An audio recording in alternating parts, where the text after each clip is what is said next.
سلام. دوست دارین طراحی یاد بگیرین؟ اگر علاقه‌مند هستین به هنر طراحی میتونید برنامه‌های من رو دنبال بکنید. بهتون قول میدم که در کمترین زمان بهترین بازده رو دریافت میکنین.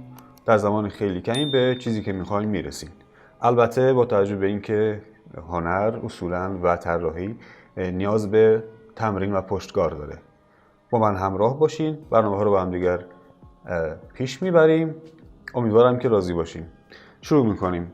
اصولاً طراحی از دو بخش تشکیل شده، یا اینکه با دو ابزار، با دو وسیله ما کار میکنیم.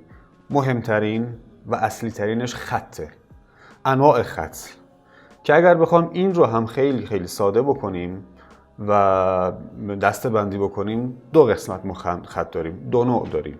یکیش خطای دوار هست، انواع دایره ها، انواع بیزی ها، کلا خطای خمیده.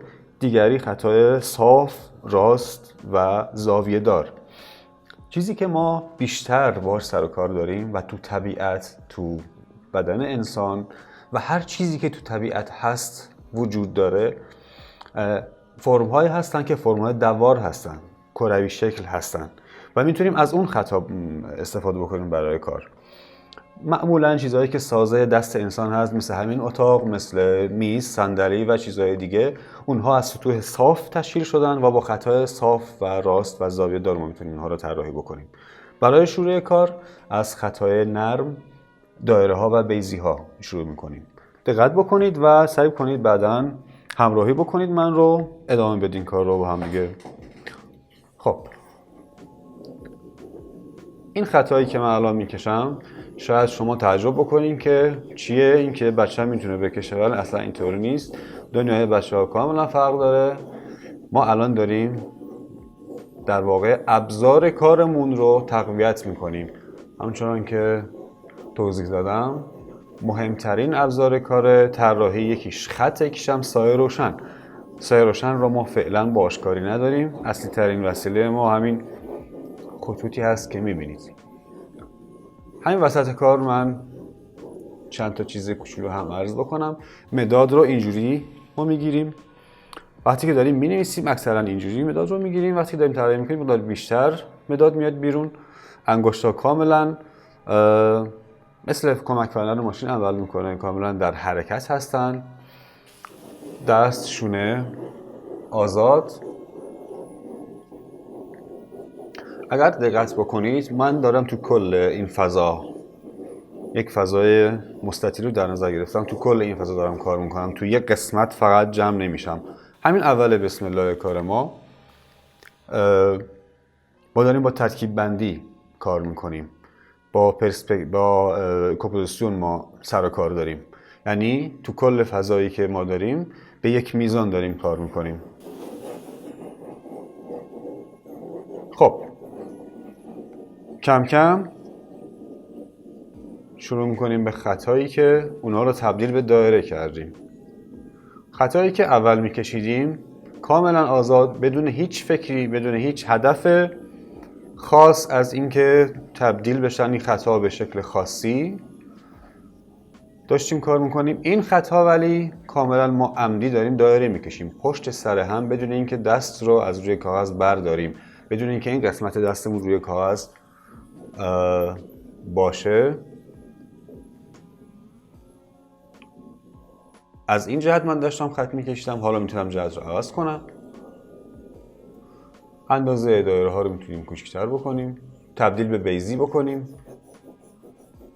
فشاری که به مداد میاریم میتونیم کم و زیاد بکنیم. میتونیم بیزی رو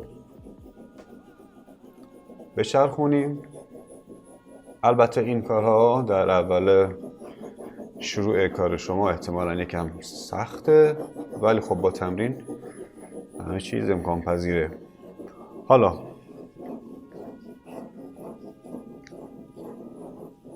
اجسام خیلی ساده که تو خونه های همه هست، انواع لیوان، انواع پارچ، کوزه، هر چیزی که غیر از چیزایی که سطوح صاف و زاویه دار دارن میتونن موضوعات خیلی خوبی برای ما باشن. به ساده ترین شیوه به ساده ترین شیوه فقط داریم اینها رو به نوعی بازنمایی میکنیم و همینطور ادامه میدیم کار رو. میتونه یک فرم کاملا انتزاعی باشه، چیز خاصی نباشه. میتونه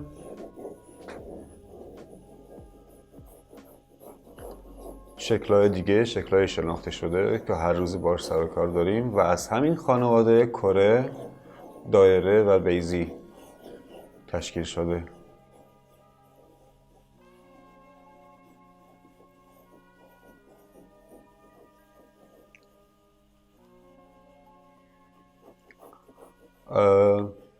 جایی که من دارم کار میکنم تخت شاستیم روی سه‌پایه هست. تخت شاسی بزرگیه، لزومی نداره همچین وسایلی رو شما استفاده بکنید. با هر مدادی روی هر کاغذی و هر موقعی میتونید کار بکنید. این رو من بهتون بگم، خیلی وقتا بیشترین بازدهی تمرینی رو شما موقعی دارین که توی وقتهای پرت دارین کار میکنین.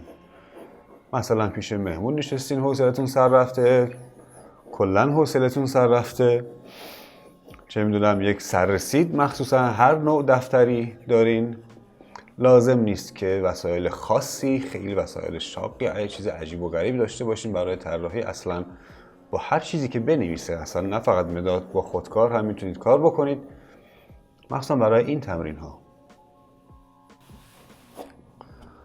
به همین سادگی، به همین زیبایی. البته این تمرین اولیه ماست. باز دوباره هستیم با شما، برنامه ها رو پیش میبریم. در ضمن من احمدزاده هستم، ناصر احمدزاده، کارشناس ارشد نقاشی. کار اصلیم نقاشی، طراحی و مجسمه سازی هست. امیدوارم که مفید بوده باشه براتون.